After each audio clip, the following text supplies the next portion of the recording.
और जहाँ आकस्मिक कार्यों से लोगों की मृत्यु हो रही है और जहाँ सरकार किसी भी तरह की सुविधा और ना ही किसी भी तरह का सपोर्ट कर रही है लोगों को, तो हम जितना हमसे हो पा रहे हैं हम उतना कोशिश कर रहे हैं लोगों की सहायता करने का। जन लोक नायक जयप्रकाश नारायण जयंती भी है। राष्ट्रीय अध्यक्ष जी ने लखनऊ उनकी एक अनुमति चाहते हैं कि मजबूर लोगों ने तो बाहर करके जाना,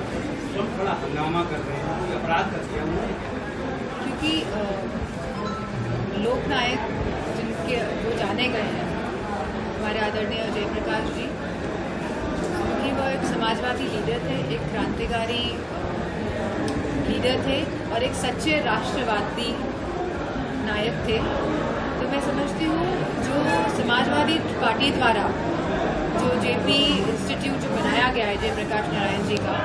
तो ना तो ये लोग और ये समाजवादी पार्टी के पैसों से नहीं बना है, ये जनता के पैसों से बना है और ये जनता के समर्पित करने के लिए बना है, इसलिए जनता जाने कि हमारे देश के लीडर्स कैसे थे, हमारे देश के नेता कैसे थे और उनसे एक हमें इंस्पिरेशन मिले, उनसे युवाओं को एक इंस्पिरेशन मिले और जो हमारी नई पीढ़ी के लोग हैं वो जान पाए और उन्हीं के दिखाए हुए एक मार्ग पे चल पाए। तो भाजपा वाले नहीं चाहते हैं कि जो सच्चे क्रांतिकारी लोग थे, जो सच्चे राष्ट्रवादी लोग थे, जो सच्चे समाजवादी लोग थे, जिन्होंने देश के लिए लड़े और जो देश को सही दिशा दिलाना चाहते हैं, तो इस तरह की छोटी हरकतें कर एक बहुत ही निच्च स्तरीय एग्जाम्पल दे रहे हैं। इंडिया गठबंधन से लड़ाई हुई है, इसी वजह से जहां पूरे देश में इंडिया ब्लॉक का गठबंधन है, वहीं उत्तर प्रदेश में पीडीए यानी पिछड़ा दलित का जो अलायंस है, मैं समझती हूँ भाजपा वाले असली तौर पे पीडीए अलायंस से घबराए हुए हैं। सांसद जी, केंद्रीय मंत्री गिरिराज सिंह ने कहा है कि जब कांग्रेस सत्ता में थी तब उन्हें ओबीसी याद नहीं आया, अब ओबीसी याद आ रहा है। समाजवादी पार्टी की हमेशा से यह मजबूती के साथ डिमांड रही है कि कास्ट सेंसस होना चाहिए। आज हम महिलाओं को आरक्षण देने जा रहे हैं, लेकिन इसमें भी ओबीसी महिलाएं, माइनॉरिटीज की महिलाएं का हक और सम्मान और अधिकार की बात नहीं हो रही है। ये लोग नहीं चाह रहे हैं कि सब लोग, पूरा देश आगे बढ़े और सभी जाति के लोग, सभी धर्म के लोग आगे बढ़े। ये देश में बंटवारा करने की स्थिति पैदा करना चाह रहे हैं और देश की जनता को एक ऐसा वातावरण दे रहे हैं जहाँ पे लोग भय में जिए, जो काल्पनिक है, जो सच्चाई नहीं है। गठबंधन के आपके सहयोगी है कांग्रेस, पहले गठबंधन के सहयोगी जो कांग्रेस दल है, पहले ये भाजपा वाले